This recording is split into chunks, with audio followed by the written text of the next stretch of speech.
Jagtial municipal వ్యవహారం చర్చనీయాంశంగా మారింది. జిల్లా కాంగ్రెస్ పార్టీ రెండు వర్గాలుగా విడిపోయింది. మీనాక్షి నటరాజన్ శివాంగ్తో కాంగ్రెస్ సీనియర్ నేత జీవన్ రెడ్డి భేటీ అయ్యారు. మంత్రి అడ్లూరుతో జీవన్ రెడ్డి సమావేశమయ్యారు. జెండా మోసిన వారికి పదవులు ఇవ్వాలని జీవన్ రెడ్డి డిమాండ్ చేశారు. పార్టీ పెద్దలతో జీవన్ రెడ్డి, సంజయ్ మంత్రాలు జరిపారు. తమ వర్గానికి చైర్మన్ పదవి ఇవ్వాలని పట్టుబడుతున్నట్లు తెలుస్తోంది. సంజయ్ వర్గంలో 22 మంది కౌన్సిలర్లు గెలుపొందారు. జీవన్ రెడ్డి వర్గంలో 18 మంది కౌన్సిలర్లు ఉన్నారు.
జగిత్యాల మున్సిపల్ వ్యవహారం చర్చనీయాంశంగా మారింది.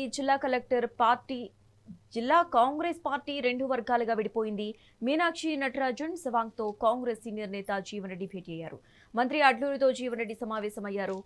జెండా మోసిన వారికే పదవులు ఇవ్వాలని జీవన్ రెడ్డి డిమాండ్ చేశారు. పార్టీ పెద్దలతో జీవన్ రెడ్డి, సంజయ్ మంత్రాలు జరిపారు.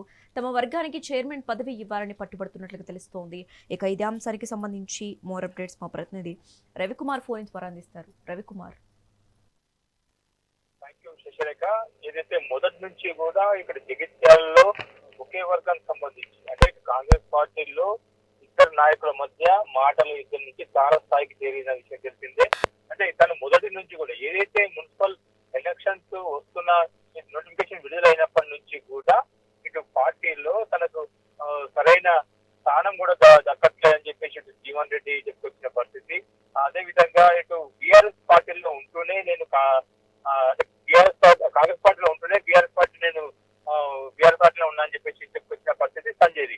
మరొక ఏంటంటే తను సంజయ్ బీఆర్ఎస్ పార్టీ నుంచి కండువా కప్పుకున్నాడని చెప్పేసి ఇటు కాంగ్రెస్ లో చేరడంతో పూర్తి స్థాయిలో చెప్పుకోలేదని చెప్పేసి ఇటు వాదించినప్పటికీ కూడా అటు జీవన్ ఎంత వాదించినప్పటికీ కూడా అధిష్టానం అయితే సంజయ్ కి పెద్ద పీఠమే ఇచ్చిందని చెప్పుకోవచ్చు.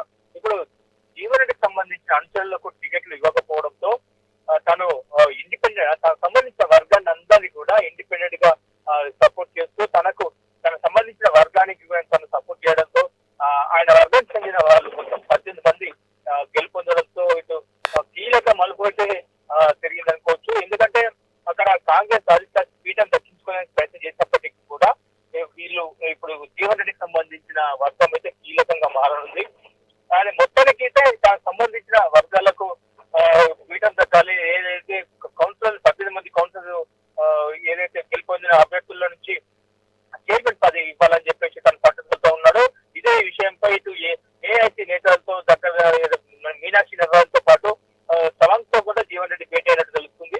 సో మంత్రి అడ్లూరితో సమావేశమైన జీవన్ రెడ్డి కనకన్నుగా చెప్పడం జరిగింది. నా వర్గం సంబంధించిన వాళ్ళని అభ్యర్థుల నుంచి ఒక చైర్మన్ పదవి కావాలని చెప్పేసి ఆయన మాట్లాడిన విషయం మనకు తెలుస్తుంది. దాంతో పాటు ఇటు తమ వర్గానికి ఖచ్చితంగా ఇవ్వాలి చైర్మన్ పదవి అని చెప్పేసి మొదటి పద్ధతిలో ఉన్నాడు జీవన్ రెడ్డి.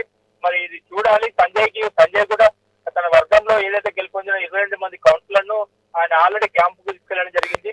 మరి వీరిద్దరి మధ్య మరి మాటల యుద్ధం మళ్ళీ మొదలవుతుందా లేకుంటే ఇద్దరు చేతులు కలుస్తాయంటే ఒక పక్క మరి జీవన్ రెడ్డి అయితే డైరెక్ట్ కరకండుగా చెప్పడం జరిగింది. సంజయ్ తోని చేతులు కలిపేయలేదు, నేను సంజయ్ కి సపోర్ట్ చేసేది లేదని చెప్పి తను చెప్పాడు. నేను నాకు అనుకున్న వర్గానికి నేను గెలిపించుకున్నాను, నా సత్తా ఏంటో కూడా నిరూపించాలని చెప్పి జీవన్ రెడ్డి చెప్పిన పరిస్థితి. మొత్తానికి అయితే తన వర్గానికి సంబంధించిన వ్యక్తినే చైర్మన్ పదవి ఇస్తేనే మరి మేము సపోర్ట్ చేస్తామని చెప్పుకొస్తున్న పరిస్థితి. మరి చూడాలి మరి ఇటు మరి సీఎం రేవంత్ రెడ్డి ఎలాంటి నిర్ణయం తీసుకుంటారు, మరి తన పైన వేటు పడుతుందా మరి జీవన్ రెడ్డి పైన, లేక మరి బుద్ధగింపులతో సరి చేసుకుంటారా అనేది వేచి చూడాల్సిన పరిస్థితి. శశిరేఖ. పూర్తి అప్డేట్స్ రవికుమార్.